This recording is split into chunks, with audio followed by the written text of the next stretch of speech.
Hi guys, welcome back. Here I am with the one and only Filippo Silva. Filippo, how are you? I'm doing great today here. Our time zones are a bit different. I just woke up, but I got my coffee. I'm good to go, Tom. Ready to go. I like your jersey, by the way. Eintracht Thank Frankfurt. you. I was going to say the same. It's a Frankfurt one. I really like this Frankfurt one. I just didn't have it on the last minute, but it wasn't anything in particular. But yeah, we can get into German football later if you like. I really like your Palmeiras one there. That's a really cool one. Is that? Exactly. It's an old one though. It's Is still it? Adidas. They're now Pumas, but it's an old one. But I love this one. I've That's beautiful. a little revel. I think I have over 30 Palmeiras jerseys. Really? Wow. Yeah. Fantastic. How many times have you been down there then? Is it a regular thing for you? No, I haven't been to São Paulo specifically in Brazil. I haven't been since '03. Oh Like wow, it's right. It's a been long time. But I lived in Rio from 2001 to 2010, so 9 years Right. right there. And before a little bit, I was a kid, and I would go to all the Palmeiras games when they played in Rio, right? And I always watch. I still watch all their games, so I'm Fantastic. far away, but I'm still very in tune of what's happening there.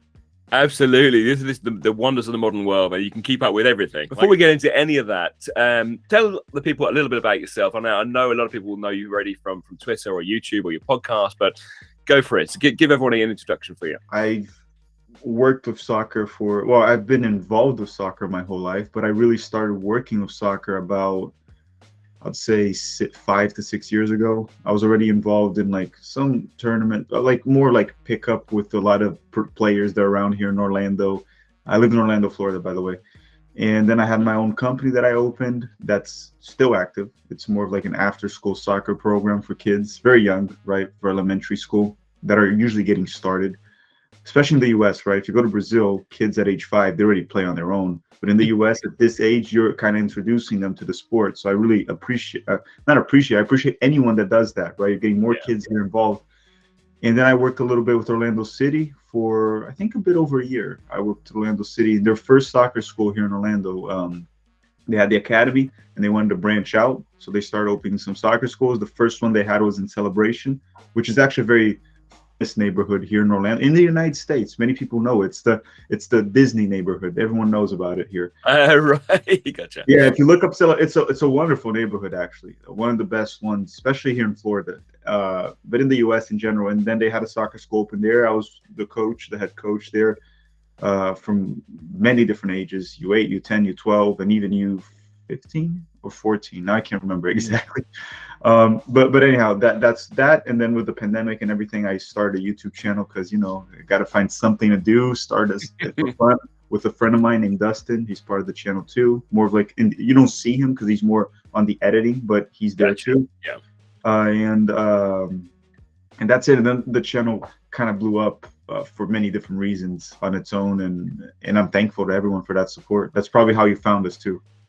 Absolutely. Yeah. Yeah. But like I say, when you're looking at anything to do with soccer in the US, you come up, which is great because you've got the touch points everywhere. So that's very, very cool. So when you grew up, were you playing soccer from a very, very early age? Was that your sport?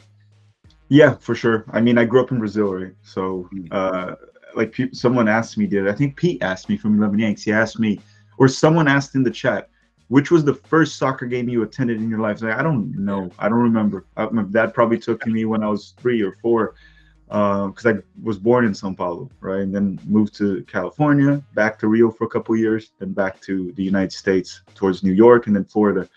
So yeah, I played soccer ever since I was a little kid. I've always played it in Brazil. It's pickup culture there is very strong. And even when I came to the US, I'm always looking for pickup. Unfortunately, I had 3 knee surgeries here already. So right now I'm like taking it easy in terms of playing, but I've always been involved with it in one way, shape, or form. Yeah, always played it. Fantastic. Well, that's great. I mean, obviously, it's been a massive part of your life from year zero. So I mean, that you're just the cultural aspects of it will be ingrained in you. How much do you think that they are ingrained in the US now, in the sort of fandoms that you see and in the clubs that you're working with? Is it coming from a very early age now, and those sort of cultural touchstones are there from kids growing up? I think it's different, right? When you compare. So comparing to Brazil, let's go to Brazil. So for example, why is soccer such a big part of my life and everyone's life there, right? one, there's a high involvement of the community with the team, right? You start with that. So everyone in the Right. community Yeah. is involved. That's something in the US that you don't really get from it. You don't get it from sports teams in general, right? Even go to other leagues, NFL, NBA. If the team doesn't do well that season, it's not really something that will torment that community. People get upset. There are fans that really care. That is true, but it doesn't really like in Brazil, for example, it can kind of like break a community. People go very up. It gets very bad sometimes, even to a point where I think it's a little too much, right? But it's also a bonding experience. For example, I've always grown up in a lot of the Palmeiras games I watch with my dad, so it's a good father and son moment, going to games with your dad, with your friends. So I think in terms of that, the United States, yeah, we do have a lot of families that go to MLS games, honestly, more than in Brazil, because it's a safer environment. Yeah. There's a lot of dangers when you go to games there, so there's more families attendance. But I don't see it matching Europe or South America in terms of that cultural passion standpoint, because you really only see this in the United States with college sports, right? Really passionate fan base. When it comes to NBA, NFL, Major League Baseball, Major League Soccer, it's more seen as like a show. Obviously, it's competitive, but it's a bit different, the audience overall. Now, of course, people are going to hear this and some people are going to get pissed off, but I'm a passionate, yeah, you are a passionate fan. There's a lot of passionate fans. What we're talking about here is the overall, it doesn't mean you aren't, but most aren't. It's a bit different, right? So I don't think it's similar, but coaching kids, I do see a lot of kids being passionate for soccer, right? But it's not really for American players. It's not really for MLS. Like I go there. So I go to a soccer school here with kids. Everyone wants to be Cristiano Ronaldo. They want to be Mbappe. They want to be Messi. They want to be Neymar. And that's fine, because if you go to South America, there's a lot of kids that like those players too. Obviously, they have players from their country that they like. Go to Colombia, James Rodriguez, Argentina, Messi, obviously, and many others. Brazil, Neymar, and many others, Vinicius. But the thing with the United States is, even in the World Cup, I asked a lot of the kids. This is an interesting one, because I have over 300 kids registered. I'm obviously not going to 300 at one time, but different days. Yeah. But I asked them who watched the World Cup, and obviously almost all of them raised their hand, right? They all play soccer, so why wouldn't they watch it? Yeah. I would say a few here and there didn't watch it, because sometimes you have a kid or another that the parent registers because they're trying to get their kids to like soccer. But most of them like soccer, so they all watch the World Cup. And then I asked, how many of you rooted for the United States? And I'm in the United States. The number was like shockingly low. It was very low. I would say probably 10% maybe. Most kids would say Brazil, Argentina, France, because of Messi, Neymar, Mbappe, Portugal. Right, yeah. And then the one thing that came to my head is, okay, maybe they're American, but their parents are French or their parents are Brazilian. And some were those cases. Yeah. The kid was Brazilian and they were going for Brazil, and that's fair, right? That's fair. Absolutely. But there were kids that were, for example, from Venezuela, their parents, and they're American, and they were going for Argentina or France. And there were kids that were Scottish and they were going for like Brazil instead of, and I was just like, why wouldn't they go for the US? So I think there's a bit of a disconnect to the national team and a little bit of the domestic league too. Yeah. Most of the kids I talk to, they live in, all of them live in Orlando. Very few care or even know a player from Orlando City. And they live here, and these kids really like soccer. There are a few that I've talked to. Yeah. I've been trying to, I wouldn't say push. I don't work for Orlando City anymore, so I'm not pushing Orlando City. But I always tell them, hey, go to the game this weekend. You're going to have fun. You're going to like it. You're going to see good players. And I would like to believe that I got some kids to go. I know some of them now do watch it. They love Facundo Torres. They talk about him a few times. But yeah, there's a bit of a disconnect in the U.S. soccer culture with the national team and the domestic league. But there is a lot of soccer fans here in the United States and a lot of passionate soccer fans in the United States.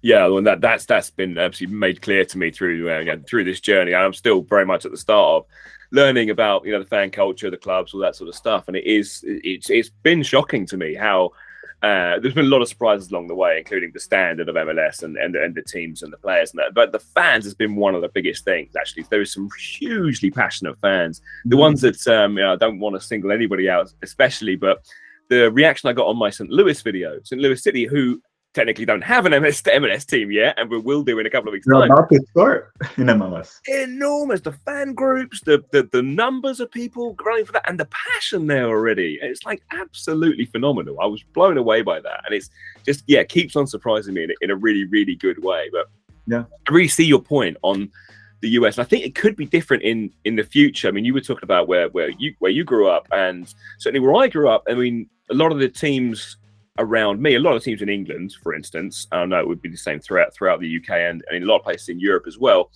I've got 2 kids. I'm not massively enamored with taking them while they're young directly to any football match.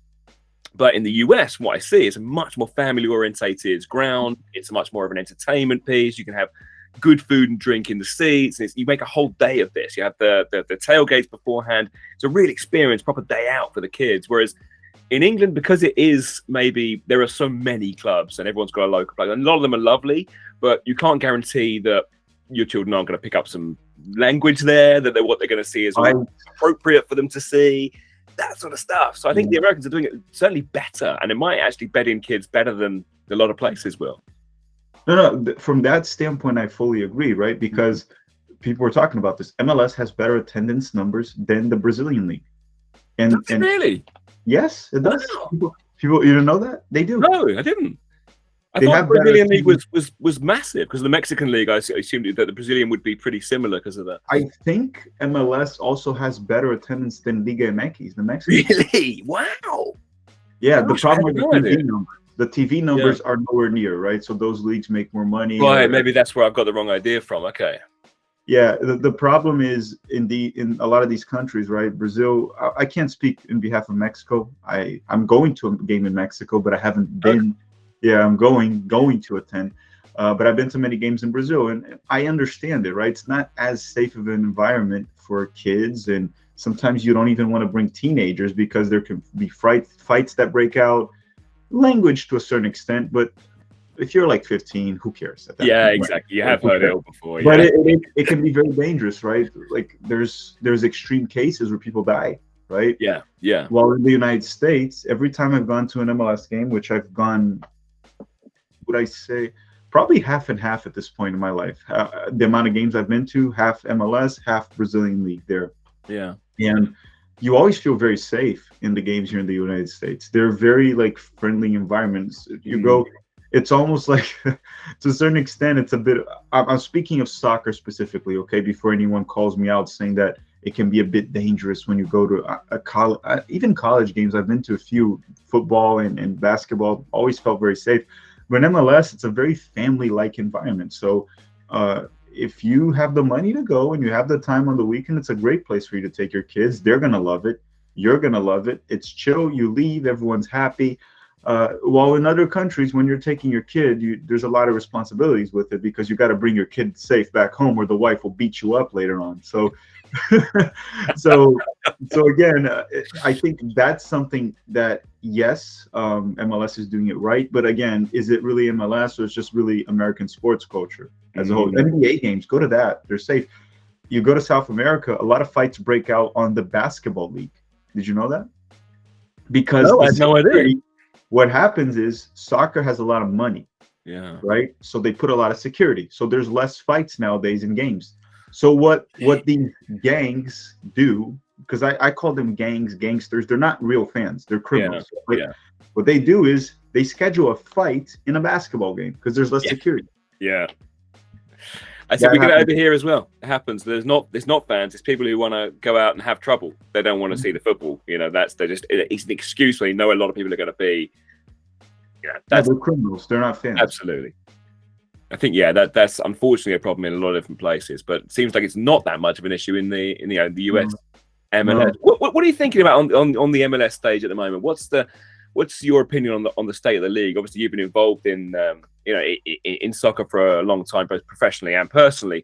But the changes that you've seen with MLS in the last few years, obviously the standard is very, very high. I know it's obviously grown, but I'm not really sure over what sort of period. There's a lot more money there. There's a lot more high-profile players.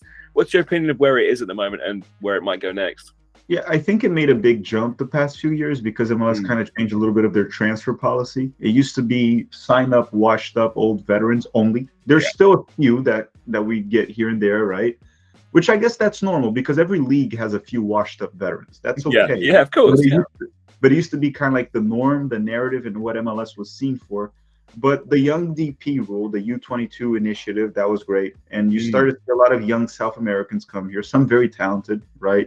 We saw John Duran right now went to Aston Villa. That's a very promising player. And many others, Miguel Miron from Atlanta, he went to Newcastle. And you also saw MLS lately improve more and more academy development. You start to see actual MLS players go to Europe and actually make a career instead of just flopping. So it's made a lot of improvement. My main concern and issue with MLS nowadays is it's not really the technical level. I think in terms of technical level, it's fine. It's fine. It's not Premier League. It's not the Bundesliga. It's not the top 5 leagues, not the Brazilian league. It's also not even the Eredivisie, but it's like right below that, in my opinion, from a technical level standpoint. What MLS really lacks is intensity. That's what I feel like. I feel like there's not enough pressure on the players, partially because of the fan base, which that's fine. Again, the fans don't need to be the ones to put pressure, but there is no relegation. So if you're in the bottom of the table, you have no motivation to fight for anything. It is what it is. Let's move on to the next season. Why do I care? It doesn't matter, right? And then when you go on, there's a lot of restrictions of how to invest. And along with all of that, I think more than half the league makes the playoffs right now, right? 16. So is it 16? So 8 and 8. Yep, that's right. 29. So that's more than half the league makes the playoffs. So so you have like the top 5 that don't care towards the end, already qualified. But why do they care? Supportership. Yeah. And then you have like the bottom teams that don't care. It's just like it seems like it's like one of those things that it lacks intensity, not because of lack of quality. The quality is there. It's fine. There are bad players. But again, like I said, every league has bad players. There's very good players. You could have a league with enough quality if there was more intensity in it. And we see a lot of the players that go to Europe talk about that, even with weaker leagues. You go to a guy and they talk about the Scottish League, which, I mean, you're familiar with it much more than myself. It's not really a high-quality league nowadays, outside of 2 teams. Yep. 2 teams. And even those 2 teams, they used to be better than they are now. Yeah, you can see from their performance in Europe, it's not. Exactly. Yeah, I'm sure they would do fine in MLS. Rangers and Celtic probably win MLS, but again, they're not the Rangers and Celtic of the past. Yeah. So, but then you have Chris Miller, that was a very good MLS player that made the national team when playing MLS, go to Hibernian and just not play and talk a little bit about the intensity of the league. And yeah, that's the main difference. It's like, is MLS better than the Scottish League from a technical standpoint? Probably. I would say yes. And I've heard from many different people that watch the Scottish League and MLS said, yes, it is. But the Scottish League, there's a lot at stake. There's pressure. The intensity is much higher, and then it becomes much harder for you to perform at that level. We heard that even from the Austrian League, from Brendan Aronson. Right. So that to me, Eredivisie, that's the main problem with MLS nowadays, and they have to figure that part out. I do think they could loosen up a bit of the salary cap restriction, let team invest a little bit more, keep the cap, right? You don't want the league to lose too much parity, but loosen that up. But mainly it's the intensity part. That's, to me, is the main issue. That's, I think, a really, really good point. I do want to come on to the improvements or what you would do differently on that one. But yeah, just staying on that intensity point, I think there is definitely, I'm not necessarily in favor of the MLS or MLS getting relegation, promotion, having that set up there. I can see that there would be good points to it. There would be negatives to it as well. And that the sort of unique nature of MLS it makes it a very entertaining league to follow from my point of view, because it is so unique. It isn't the same as everything else. But there is, I think, that effect that if you are, 16th in the Premier League, you're going into the final games of the season, and your team might get relegated. Your life, it changes whether you stay up or you go down. You might be taking a huge wage cap. You might have to leave and move to another part of the country to start your life again. You have to take your family with you. Your life change, can be changing on a minute there. So you can see this. The players' lives are at stake there.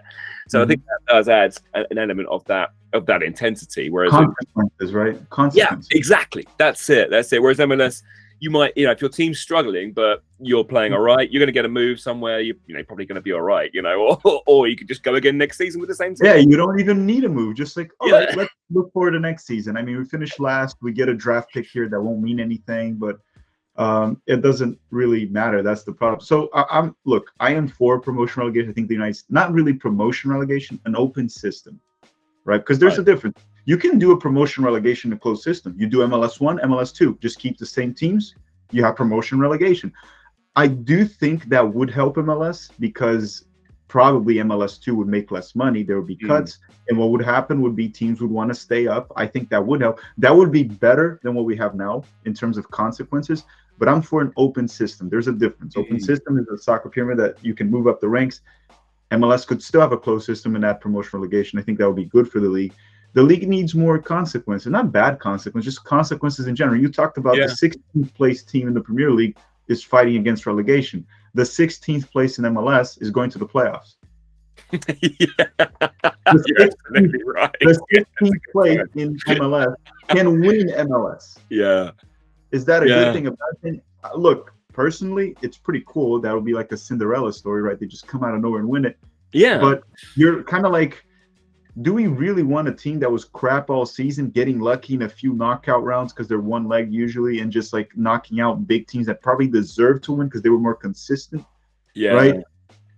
I mean, that's something debatable. I personally love the MLS playoffs. I think that is what I really appreciate from it. And I think I would love for the Premier League to, instead of having the number one team win it, have the top two play one game, like a Super Bowl of the Premier League. Yeah. I would love that. Right. But again, I think there's a lot from MLS that teams could learn, or from the U.S. sports structure that teams from Europe could learn. They're not going to do it, right? They're not going to do it.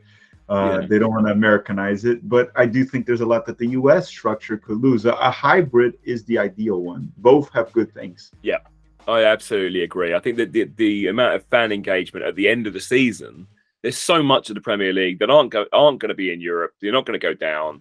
There's a big proportion there that just don't care for the last, 10 games of the season, potentially, quarter of the season. They just don't care.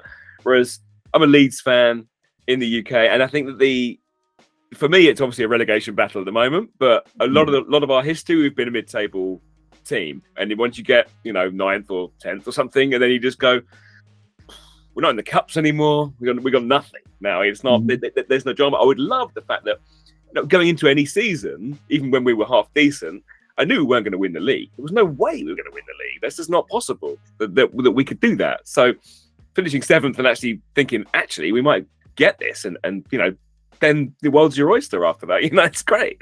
Can we debunk one thing, though, that they push as a narrative against promotion relegation? They say promotion relegation is what leads to what you just described. Of Leeds goes to the Premier League, they can't win it because they're super teams. I don't think that is true. I don't think that has anything to do with promotion relegation. I think that has to do with the salary cap. Yeah.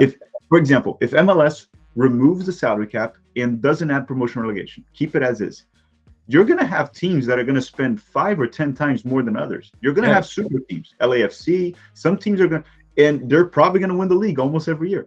And you're still not going to have promotion relegation. So I don't think promotion relegation is what leads to that. It's kind of like not capping expenditures or transfer fees, like kind of like what Chelsea just did this year, spending over $500 million.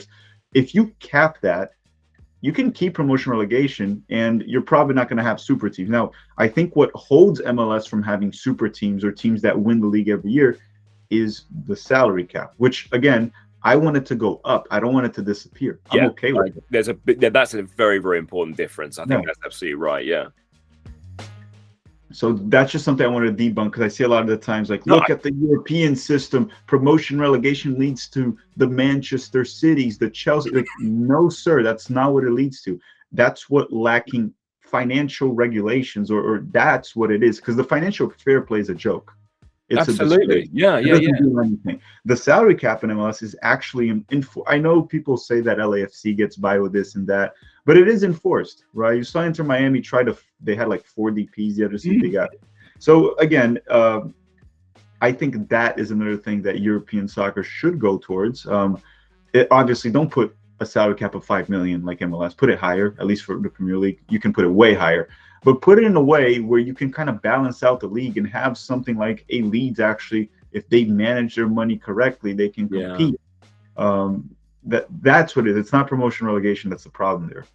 I absolutely agree. I think that there really should be something else in place to regain that parity. And I think they're going to the Premier League and the teams at the top are going to learn it to their cost, because people are getting less and less enfranchised with the Premier League because they know there's one of 3 teams that can win it this season or whatever. And then you suddenly go, okay, yeah, we can't win the league, but maybe we've got a chance in the cup. And then City win the cup every year, or Arsenal win the cup every year. And you go, okay, what are we doing, really? You know, what else is going on in my local area? You know, because maybe I'm a bit bored of this now. So I'm hoping they'll sort it out before it's too late, but I don't see it happening at all. There's too many vested interests at the very top to make those changes. There's too much power, I think, there. But I think you're absolutely right. I don't think promotion and relegation leads to that. I think if you look behind every team, there is limitless wealth between the ones that are doing really well or the ones that are starting to do really well, like Newcastle. That's the key factor. I think that's very, very clear. So, was there anything else you would change in MLS? Would you put any other restrictions in place or free up anything else? No, I think that's it, because there's a lot of things that they do correctly too. I mentioned everything I don't agree with. I guess we could dive into maybe MLS does, well, not maybe. They most certainly need to improve their marketing, storytelling, even the whole Apple TV deal. They've made a lot of content, right? There's a lot of content there, which is already an improvement for MLS, because I thought that was really good. It was either crap or non-existent, and they made some good content here and there. The problem is the content is addressed to people that are already fans of the league. Those guys that are fans of the league, they're going to continue to watch the league. You need to make content that will drive new people in, like F1 did, for example. Like Wrexham did. If you are not a follower of Wrexham, you'd still would care to watch it. Maybe, right? I didn't care to watch it personally, but the profile, I agree with you. Yeah. If you make a movie, for example, and if you make a good quality movie about the Save the Crew movement that happened years ago, there's different stories that they can make that maybe someone that's not really into MLS, like, oh, let me watch this movie. Maybe it's just a good story in general, and that can drive some interest in the league. That I haven't seen from them. I try to do something on my end, not movies. I'm not Steven Spielberg here, but I try to go to MLS games and do some vlogs, show like, hey, go to the game. You got, even though they don't really need that, there's a lot, but try to show a bit more of the experience. I think MLS lacks too much on that. And this is not even for me right now. Now I'm going to say something I said in another channel. I think because I'm not an MLS fan channel, right? I'm a U.S. men's national team channel, so I do cover MLS because that impacts directly the national team. But there are channels, and yours, for example, is MLS focused, right? And there are fan channels of MLS. There's Atlanta United fan channel. There's an Inter Miami one. There's a Sporting KC one with Kevincho. So there's different ones. They should be supporting these creators because it drives passion. These are guys that are fans of a team, and they'll be pushing it. And again, before people think I'm doing advertising, it's not for me. I don't want MLS to support me. I'm not an MLS fan channel. I'm a U.S. men's national team channel, and the federation probably doesn't like me, so that doesn't really matter to me. But I think these fan channels can drive growth. You see a lot of it in Europe too, with Mark Goldbridge with the United stand, Arsenal Fan TV. That's not the reason those grew, but you get fans talking. You get it going, and it seems like I'm not saying for them to pour money into these channels. I'm just saying give these guys tickets, have them go to the game. Give them a jersey every early season, something that they'll promote and talk about. Support them in one way that they push and motivate them, because a lot of them end up quitting, or a lot of them end up doing it less and less over time because there's nothing. These guys are literally trying to give your league free advertising, and they're real fans, right? They're passionate about it, and people appreciate that, right? That's one thing people love about my channel with Tactical Managers. They're watching a game with the U.S. men's national team. It's not really a commentator from TV. It's a fan with you. I am going to get pissed off at the players with you. I am going to get happy with you. This is what these fan channels are about. But I don't think MLS does a good job in all of that. And that goes into marketing. That's a marketing aspect, right? I don't think they do a good job with that. I don't think they do a good job with the communities locally, at least. Okay, not MLS. I'm not talking specifically about Orlando City. I don't think they do. There's like 29 clubs, so some of them might do. I think Austin, that's one that has done a wonderful job. I've been to a few games in Austin, Texas. The fan base was incredible. I did vlogs there, and they allowed me to go to the field. They were very nice to me. Charlotte FC was very nice to me. We'll see how Charlotte does the other seasons. They got the hype this year, and they did a good job with that. But we'll see if they can maintain it. Same thing with Austin. They're new franchises, right? But I guess that's something they do. They need to support these content creators that are MLS focused. Danny T Radio, he's a guy that I was hoping MLS. Yes, I was hoping MLS would eventually just like, dude, just honestly just hire that guy. he's Just hire, fantastic. Yeah, really good hire videos. him. Yeah, hire him and give him some support of like resources to develop, because he has a job. I've talked to Danny multiple times. They don't do any of that, and I think that's hurting them. They could be getting these guys, because I'm not going to lie to you, they're writers for their website, they're big Twitter accounts of the guys hired by them. No offense to them, but most of them are very bad. They're terrible, and they're not good for U.S. soccer. They're blocking fans. They're like not. They're looking down on fans. It's just not good what they do, right? And these guys, like me and Danny, for example, we disagree in so many things in regards to MLS, but we get along with each other. We disagree. We talk about it. We respect each other. He's had me on his channel. I've had him on mine. So you can disagree with people and not look down on them. You can disagree with people, but it doesn't look like Matt Doyle. He's one of the biggest MLS journalists. He has me blocked on Twitter. So he has a U.S. men's national team account with a big following blocked on Twitter. So I can't see whatever he reports on MLS. If he reports, I can't debate opinions with him. The guy blocked me. And people can go on and say, oh, I didn't harass him. I disagreed with him with a lot of things. I didn't harass him. Otherwise, I would have had way more people block me. Right? Yeah. There's a big difference there. Absolutely. There's a difference. What is, like, I'm not going there and calling him an idiot or this and that, or constantly just like bashing everything. Yeah. He has me blocked. Right. What's up with that?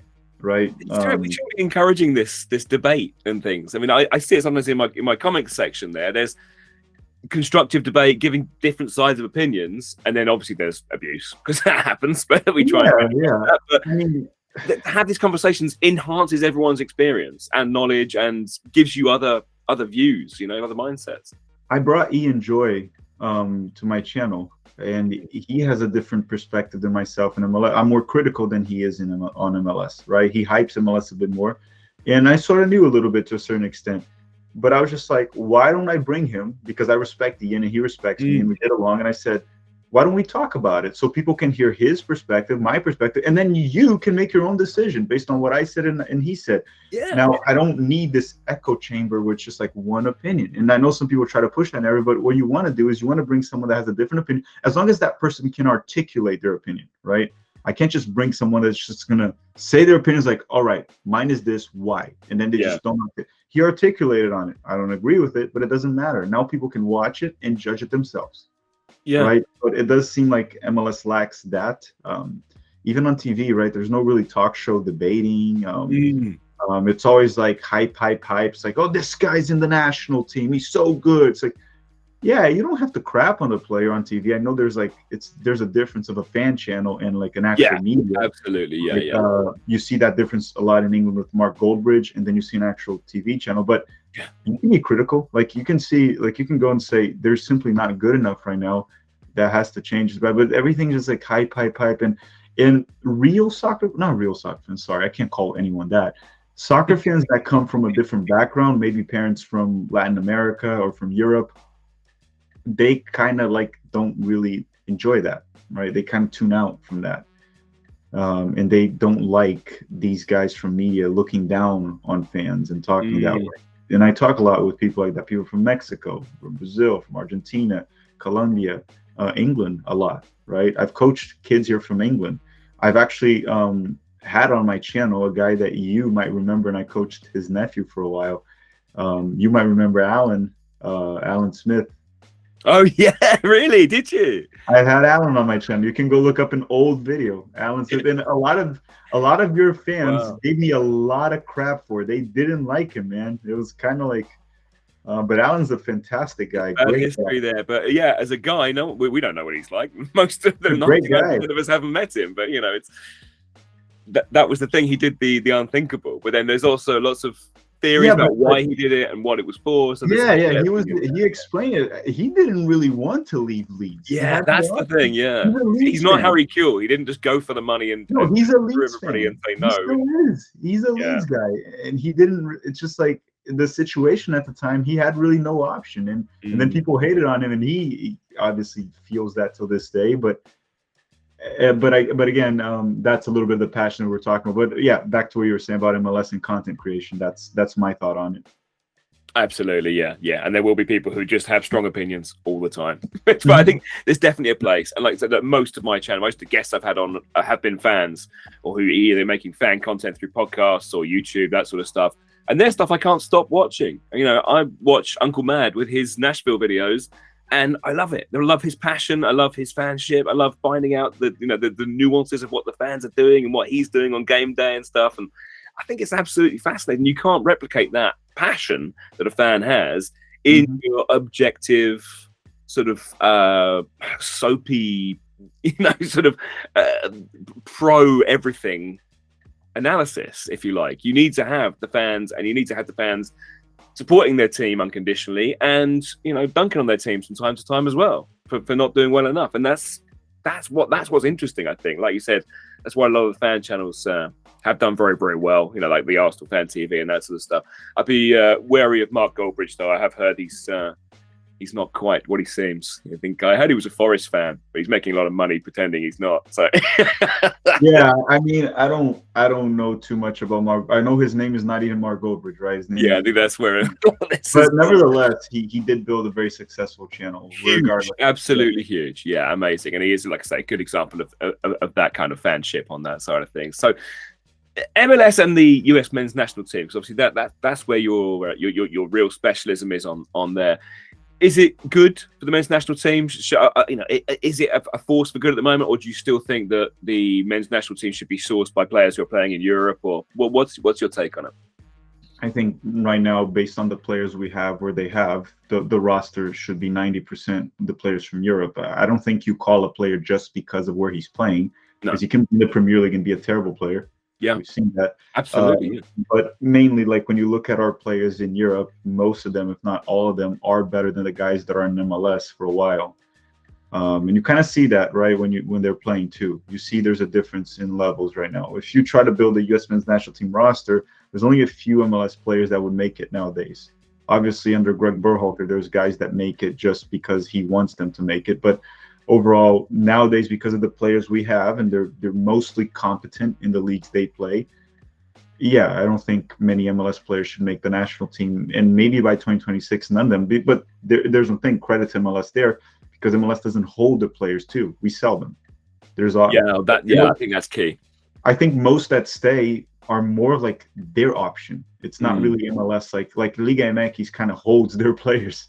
Right? Yeah. MLS has players that stay, but it's mostly the player wanting to stay. Maybe he makes more money in MLS, that's fine. But MLS doesn't really trap the players. They want to go to Europe, they push it, they sell. They don't care. So credit to MLS there, because they're selling their best players. Eventually, they're going to have to find a way to ramp up the intensity of the league and keep their best players, or not their best, but at least a certain level, because we're selling like almost everyone. But yeah, nowadays, I would say our roster is mainly European. The competition is higher there. It's a higher level. I mean, the leagues have been going on for a century, right? For a century. Exactly. Some of them are longer than a century. MLS is like a quarter of a century. They're still figuring stuff out. So, yeah, I would say most of the U.S. men's national team should be players from Europe right now. Yeah, no, I think they get a lot of sympathy with that. There are big except Walker Zimmerman was the first one that came to mind as from my point of view, looks like an amazing player. Still in MLS. I don't know what his future might hold for him. But would he make the roster right now? You will know a lot better than I will. Yeah, I was gonna say just real quick, because I wouldn't bring him. I would say Tim Ream is playing a different level in the Premier League right now. Yeah, that's good. Chris Richards, I know he just got injured again, but healthy. We saw it. He can play with Manchester United. He can play with those guys. So Chris Richards. Yeah. Carter Vickers is probably the best center back in Scotland right now. Could probably play for a mid-table Premier League team or a little bit below. Easily, I would say. Easily. Yeah. So that's three defenders. And then you have the fourth defender. You're going to be battling Mark McKenzie, that's playing Belgium starting. Palmer Brown is playing in France. And then Zimmerman's going to be battling with those guys. So, yeah, maybe he can be the fourth guy, but he'll be battling with those guys. And then it's whether, like, what you prefer. Yeah, that's a good point. I mean, is it going to depend on who takes charge next, I guess, and what sort of system they play? It could, right? Walker Zimmerman, he's good in the air. Defensively, does have bad moments, but I think overall defensively he's solid. But he's Mm. terrible on the ball. He's not a ball playing defender. He's more of like an old school, no nonsense center back. Yeah. And if you want more technical center backs, I guess because the game in Europe is a bit more modern than some of our development, most center backs that play in Europe nowadays, they have to have some level of ability on the ball. And you see that with the players, right? The guys are a bit better on the ball. It requires that. Matt Turner's improving. The goalkeeper's improving on the ball for Arsenal. Yeah, yeah. So I'd say, yeah, if we get a European coach or a coach that's not American, there will probably be more of a push. Like when we had Klinsmann, right? He was always pushing players to go to Europe, something he was always pushing for. If you get a guy from Europe, you're going to see more of a tendency bias for European players, even if they're not better sometimes. There's probably going to be more. I think that's the issue. There's a bias there as well. I think you're right. Yeah, I mean, you get an MLS coach, you're going to get an MLS bias probably. You get a guy from Europe, you're going to get a European bias. That is perfectly normal. I do think that nowadays I would much rather have a little bit of a European bias than an MLS bias, right? Like you look at some players that are standing out in Europe already, and then you have Greg still call up Jesse Zardes, Roldan, Morris, guys that are not very effective at the highest level, right? Some of them are not even that effective in MLS anymore, which is alarming. So I think it's going to depend on the coach. I think you're right about that. Depends on who we hire. Hire an MLS guy, you might still see some guys make it because they'll have a bit of a bias there. Hire, like, I don't know if we'll, but like, let's say we hire Jose Mourinho. I can't see him calling in Roldan, Morris. That just won't happen. Yeah, I think that happens everywhere. Though. We've suffered with the England team with players who would just pick the same players from the same teams that they knew or have grown up with, or who coached when they were younger, that sort of thing. And obviously for viewers, I'm not going to ask you who you think should be USA manager. You have got a video on this, so if people want it, I will link it down below. Go to Filippo's channel and check that out. It's brilliant, very, very well considered about what the characteristics should be for the next USA manager. But in terms of style, would you like to see a big move away from what Berhalter's been doing? I think, it's not really about what Berhalter was doing. It's more, he was playing a lot of very heavily modern positional play, possession-based. And it's kind of like when you're going to play that, do you have the players that specifically fit that? What I want to see is a manager that will get to the team, see who his best players are, and sort of go, okay, what way or style of playing or system would get the best out of Christian Pulisic, a Giovanni Reina, Weston McKennie, rather than this is what I want to play, and these guys have to find a way to fit into it. That's where I think I stand, right? Like Berhalter, if you want to play the way Berhalter had to play, you needed very technical center backs. Yeah. And Tim Ream was one of them. But at one point, we were playing Walker Zimmerman and Aaron Long, and you couldn't see the ball progress forward properly when he was playing both of them in between. So I want to see a coach that's willing to adapt to that. It's like, who are my best players? And sure, that'll be his judgment. I'm saying Pulisic and Reina, but he'll judge that. And he'll build around those guys instead of like, this is my system, and you guys got to fit into it. That's what I want to see. Personally, I think the United States would be good as a transition team, counterattacks. Yeah. I know people dislike that because they're saying, we have technical players now. Yeah, guys, but we're not at that. We're better than we were in the past, but we're not at the level of top tier teams. So I think if we defend, I don't want us to park the bus. I'm just saying, play more of a mid-block, defend a bit more, let the opponent have some possession, a little bit like how Uruguay plays, and we can strike in transition. We have good players for that. That's personally what I think. That's why I push so much for Jose Mourinho. We know he knows that transition game very well in the guy's box office. Absolutely, absolute star. I just hope he hasn't got too soured because he's not as fun as he was, and his teams aren't as they've never been exciting. They're always a bit like the bussy, but he lost a little bit of what the magic he had, I think. But I absolutely agree with you. That's how underdogs win stuff, which is on the counter, isn't it? We are underdogs. That's not the American. We are underdogs. Yeah.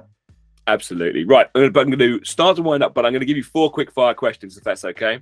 Yeah. Who's your favorite player ever? Ever? Yeah. My favorite player ever is Ronaldo Phenomenon from Brazil. Phenomenal.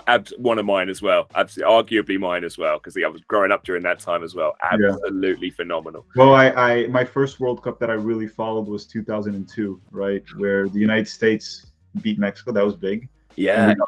Against Germany. But Ronaldo Phenomenon in that World Cup, right? It was just too much. The semifinals goal against Turkey, then 2 goals in the final. So growing up watching that and then seeing him a little bit over his normal weight in 2006 and still banging goals in the World Cup. He was my favorite player of all time and probably the best center forward of all time. I would agree. I would absolutely agree. I think, yeah, absolutely. Unplayable player. Just amazing to watch. Okay, next one up. Who's going to win MLS this year? Orlando City. Hold on. It's a tough one, right? LAFC is still very strong, and they're making signings, making moves. Personally, I think the Galaxy, I know with the whole Klein situation, and people were clowning me for it, but I think the Galaxy have a very competitive team, and Ricky Puig is now already and blended into the team, not arriving mid-season. Cáceres is a big signing. He's key, If LA Galaxy can figure out the situation with Klein and maybe make 2 or 3 signings that are starters, decent players, maybe one very good one, but they're good. I do love what Orlando did, but I have some question marks in regards to our fullbacks right now, right? We lost Juan, and we didn't really get a right back there. Got a left back, but no right back. But we did sign some good players up top. Ojeda, right? He's Spanish. I was going to say in Portuguese. Hopefully, Cara can figure out this season. Pereira is still there. Facundo Torres stayed. Our double pivot is strong. So Orlando's looking good too. Philly, obviously, with Jim Curtin. Yeah. Who's going to win MLS Cup? That's a tough one, man. Because it's so early still. It really is. That's why. Like really I can say something like I'm just gonna say I hope Orlando wins, and I think we made great signs. I think our team's a lot better than last season, which we already made the playoffs and lost to Montreal. I think Montreal's a lot weaker, that's for sure. I'm gonna go with Orlando, man, because again, if you ask me Brazil, I'm just gonna say Palmeiras, my team. You gotta always say your team, absolutely. I'm not gonna say the US is gonna win the World Cup because I want to be realistic, but it isn't. Orlando are not the favorites, if I'm being honest, but it isn't too crazy to say they're going to win. So I'm going to go with Orlando. Good stuff. And top scorer? Top scorer of MLS this season. Arango left. I'll say this. If Brenner leaves FC Cincinnati and Vasquez stays, I want to put Brendan Vasquez getting a 20-goal season plus. Maybe he'll be the top scorer. I'm going to go Brendan Vasquez. Really interesting answer. I love that. That's I mean, he broke out last season, is a prolific goal scorer. I understand that Brenner facilitated his game quite a bit, but I think if Brenner leaves, which could happen during the summer, Vasquez could leave. There's a lot of rumor on that. Yeah. Let's say Brenner leaves and then Vasquez becomes like the more of the focal point up top more than ever. As long as they sign a guy that can actually help play make with Acosta and everything, I think Vasquez would be my top goal scorer. I'm going to go with that. Love that answer. That's great. Final question from me. When the US win the World Cup and the next time around, this cycle, of course it is now, where should the parade be? We're not going to win this cycle. But if we win one day, where should the parade be? Just look, I live in Florida. There's great states and everything everywhere in the US, but I'm going to say New York City. Just do it in New York City. Go to Manhattan. Get the parade done in Manhattan. It'll be a party. We're going to have a lot of people there. Stop the city for a day. I'm just going to say Manhattan, New York City. The whole country would stop. That's amazing. I love that question because everyone's got different answers to it as well. And it's really varied on the reasoning as well. So. Yeah. I mean, so I don't see anywhere in Florida. Like, you're not going to do it in Orlando. That doesn't make sense. LA could be an option. You can go to Texas, maybe Dallas. I don't know, Houston. I think we've heard Chicago, one of the options as well. Because the sort of Chicago's a massive city home of football, sort of, with soccer in that. Some people might say Washington D.C. because it's the capital. Exactly. But there's lots of answers. I would say New York City to me. I like that. Thank you so much, Filippo. I've been an admirer of yours for a long, long time, and thank you so much for getting up and doing this with me. I really, really appreciate it. And so, for everybody at home, tell everyone where they can find you online. Well, YouTube, Tactical Manager TV, Instagram, Tactical Manager TV, and on Twitter, it is Tactical Manager, but I think the handle is reversed. It's Manager Tactical, whichever way they want, whichever platform they prefer to use. We also have a podcast, which is called Tactical Yanks, which I have with Pete from 11 Yanks. It's less active than the other ones. We do it only once a week, but it's there, and people enjoy it too. It's been growing. And Tom, thank you very much for having me. This was lots of fun. And I'll be back whenever you like me. Just call me over. I'll be here whenever I have time. I'll be here. Awesome. Thank you so much. I mean, you've got such a wealth of analysis and knowledge there. I think, I would love to have you back on. But I'll put all your links in the description down below. So if anyone's looking for you, that's where they all are. Thank you so much. And good luck for the season. You too. Thank you. Yes.